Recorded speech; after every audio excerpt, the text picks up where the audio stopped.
Buenos días a todos. Muchas gracias por estar hoy aquí. Soy José Domingo, soy presidente de la Asociación Impulso Ciudadano y para nosotros es un verdadero honor compartir este espacio en el Senado. En este acto se van a presentar las conclusiones elaboradas por la Asociación Impulso Ciudadano.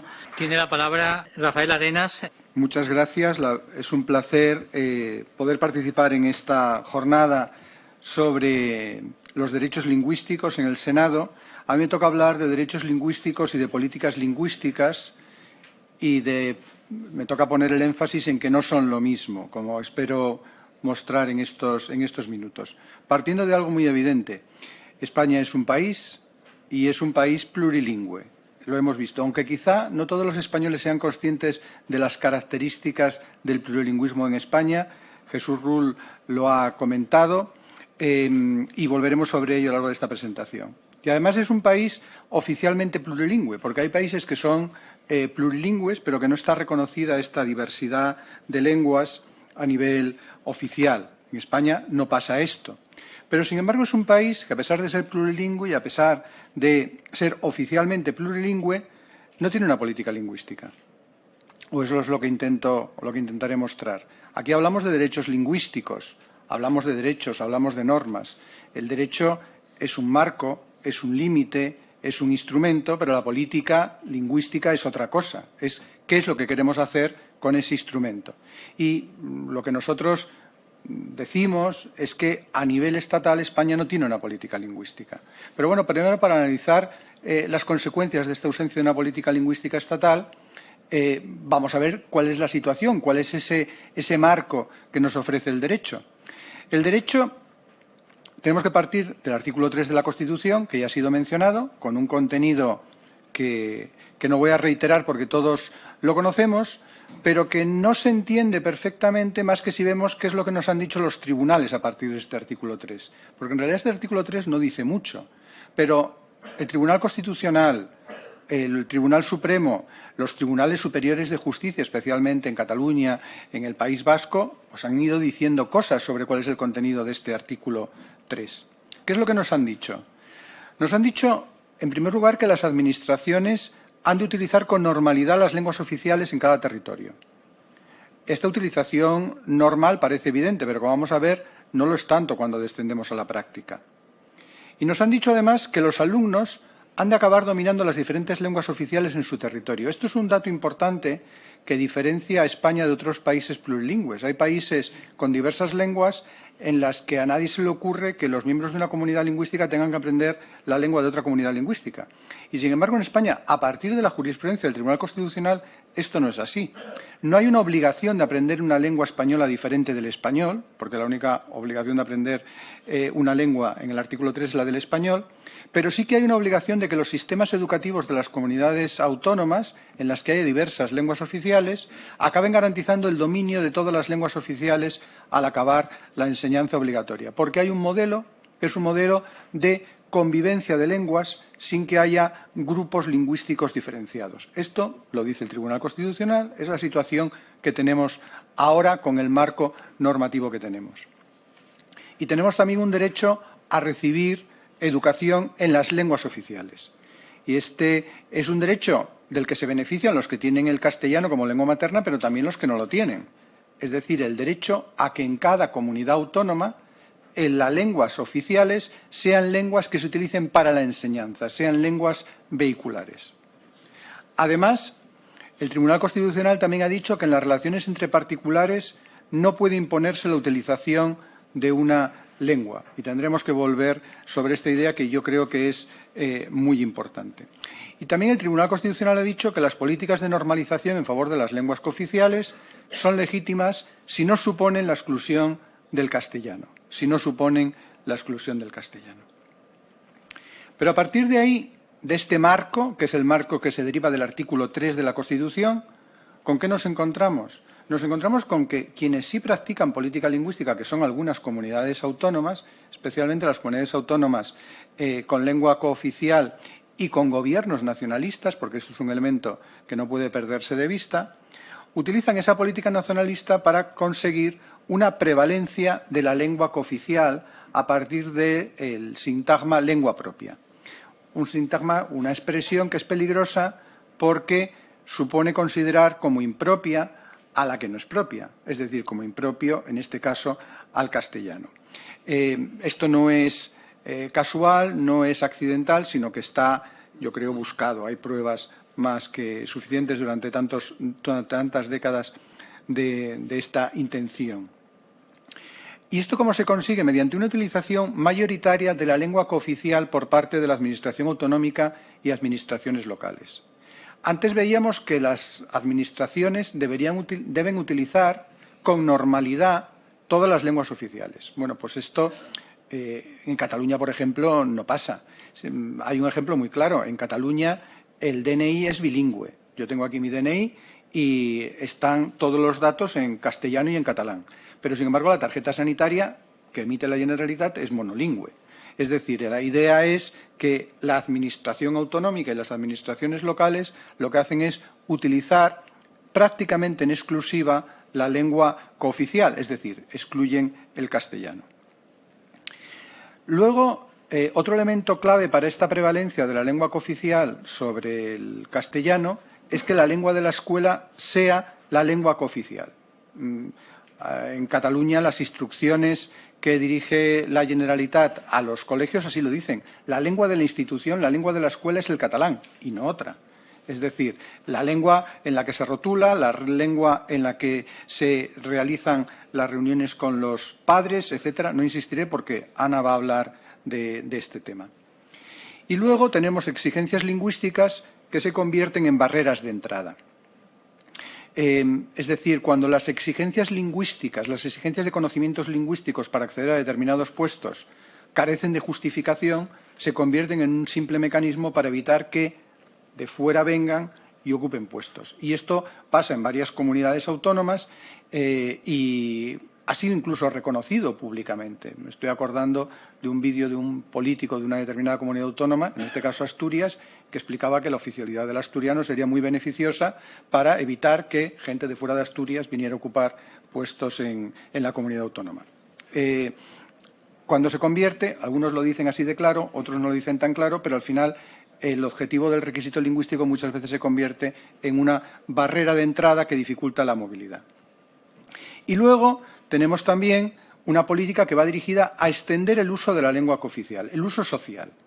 Y este es un punto que merece reflexión aparte, yo creo, porque lo hemos venido asumiendo durante décadas, el que, por ejemplo, la Generalitat se queje del escaso uso social del catalán, por ejemplo, y me parece que estas políticas de promoción del uso de una lengua, a diferencia de las políticas de promoción del conocimiento de una lengua, las políticas de promoción del uso, yo considero que son ilegítimas, o deberíamos de considerarlas ilegítimas.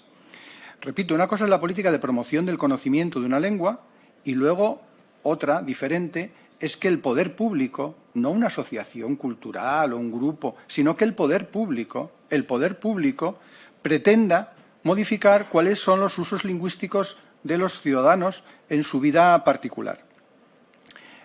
Yo creo que el poder público no goza de esta legitimidad. El poder público no goza de legitimidad para intervenir en la lengua que utilizan las personas en el ámbito privado. Yo creo que deberíamos de preocuparnos si asumiéramos que el poder público nos puede decir qué lengua usamos en nuestro ámbito privado, y sea lengua oficial o sea lengua no oficial. Además, tenemos que darnos cuenta de que las políticas de promoción del uso de una lengua, en el fondo, son políticas de promoción del no uso de otras lenguas.